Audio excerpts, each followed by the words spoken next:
Start करें। हाँ कर दिए। मीन का आज तीसरा पार्ट पढ़ेंगे। जो तीसरा पार्ट है कंटिन्यूस सीरीज, जिसको बोलते हैं हम लोग सतत श्रेणी।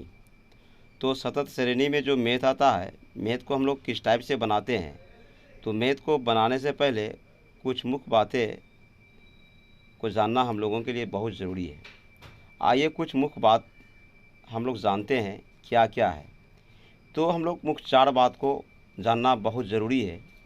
तो पहला है कि श्रेणी की अशुद्धियों यदि हो को दूर करेंगे। दूसरा है पॉइंट, साइज का एमवी निकालेंगे और इसी एमवी को एक्स मानकर वही प्रक्रिया अपनाएंगे जो प्रक्रिया खंडित श्रेणी में अपनाया जाता है।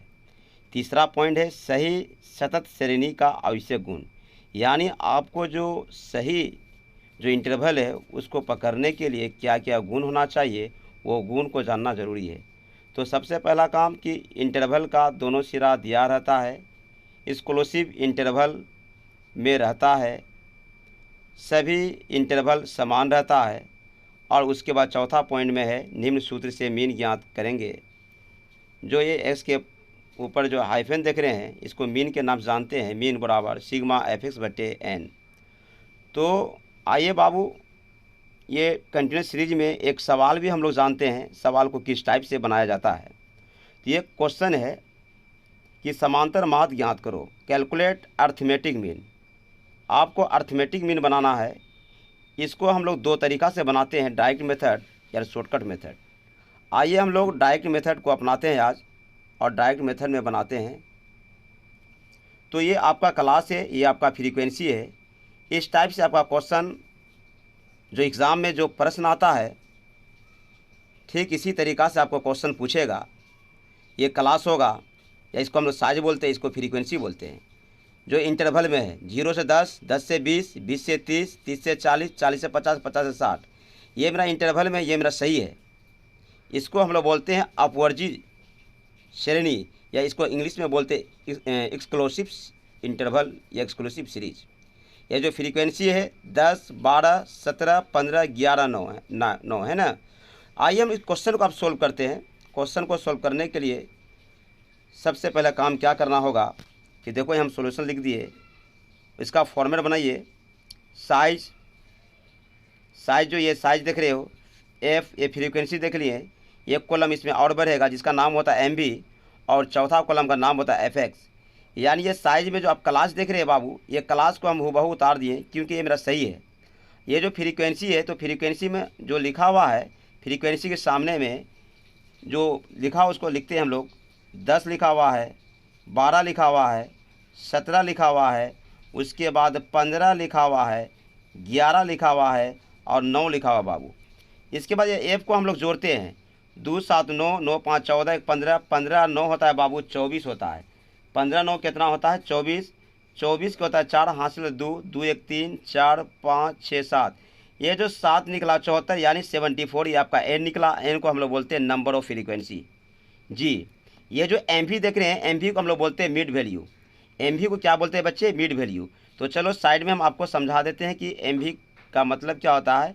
ये एम वी है, एम वी का पूरा नाम होता है मिड वैल्यू, है ना, जिसको हिंदी में हम लोग बोलते हैं मध्य मूल्य। क्लियर? एम वी को हम लोग एक्स भी बोलते हैं। एम वी को क्या बोलते हैं हम लोग? एक्स बोलते हैं। तो बाबू ये जो एम वी है, एम वी बराबर होता है L1 प्लस L2 बटे 2। यानी L1 जो है, ये L1 को बाबू बोलते हैं हम लोग निचली सीमा। ये L1 जो है, L1 का मतलब होता है निचली सीमा। कौन सीमा होता है? निचली सीमा जी।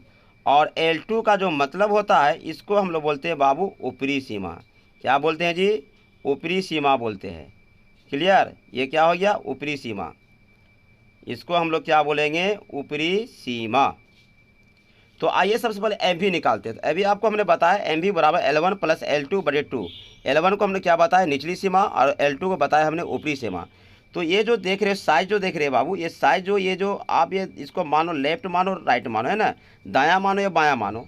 ये जो 0 से 10 है, ये 0 जो है, जो 0 शब्द जो बोल रहे हैं इसको बोलते हैं निचली, और 0 के बाद जो 10 बोले इसको हम लोग बोलते हैं ऊपरी। तो 0 को हम लोग बोलेंगे L1। तो ये इसके अनुसार से जब हम लोग सॉल्व करते हैं एम वी, तो MV क्या L1, तो L1 क्या माने 0 माने, तो प्लस है तो L2 किसको माने 10 माने यानी 10 माने। अब बटे क्या है 2 है ना। तो इसको दोनों को जोड़ो, कितना आ गया बाबू 10 आ गया। 10 को 2 से डिवाइड करो, कितना आ गया 5 आ गया, यानी 5 आ गया। तो इन दोनों को जोड़ेंगे और 2 से डिवाइड करेंगे, कि MV का मतलब ही होता है L1 प्लस L2 बटे 2। तो 0 प्लस 10 10, 10 भागा 2 कितना हुआ 5। तो मान लो कि बार बार हमको मेहनत करने की आवश्यकता नहीं है, क्योंकि अब हमको देखना है कि इसका डिफरेंस कितना है, इसका अंतर कितना है। तो अंतर देखो कितना बाबू 10 का अंतर है। तो ये जो 5 जो निकला, इसमें 5 में 10 जोड़ के लिखते चलिए, आपका बनते जब 5 और 10 कितना होता है बाबू 15, 15 10 कितना होता है 25, 25 और 10 कितना होता है बाबू 35, 35 10 कितना होता है बाबू 45, 45 और 10 कितना होता है बाबू 55 होता है। इसको जोड़ना नहीं है।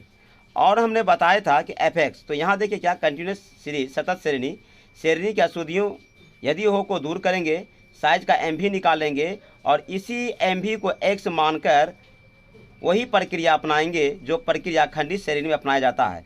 तो देखो बाबू MV माने, MV को x माने, वही प्रक्रिया अपनाए जो प्रक्रिया खंडित श्रेणी में अपनाते थे। तो यानी खंडित श्रेणी में क्या अपनाते थे, उसको गुना करते थे। तो fx आया ना जी, तो ये fx कर दिए। तो 10 को 5 से गुना करना है, 10 5 कितना होता है बाबू 50 होता है। 12 गुना 15 180 होता है। 12 को अगर 15 से गुना करें 180 आएगा। 25 गुना 17 को अगर गुना करेंगे तो 425 आएगा। कितना आएगा 425। 35 गुना 15 करेंगे तो कितना आएगा बाबू 525 आएगा। कितना आएगा 525।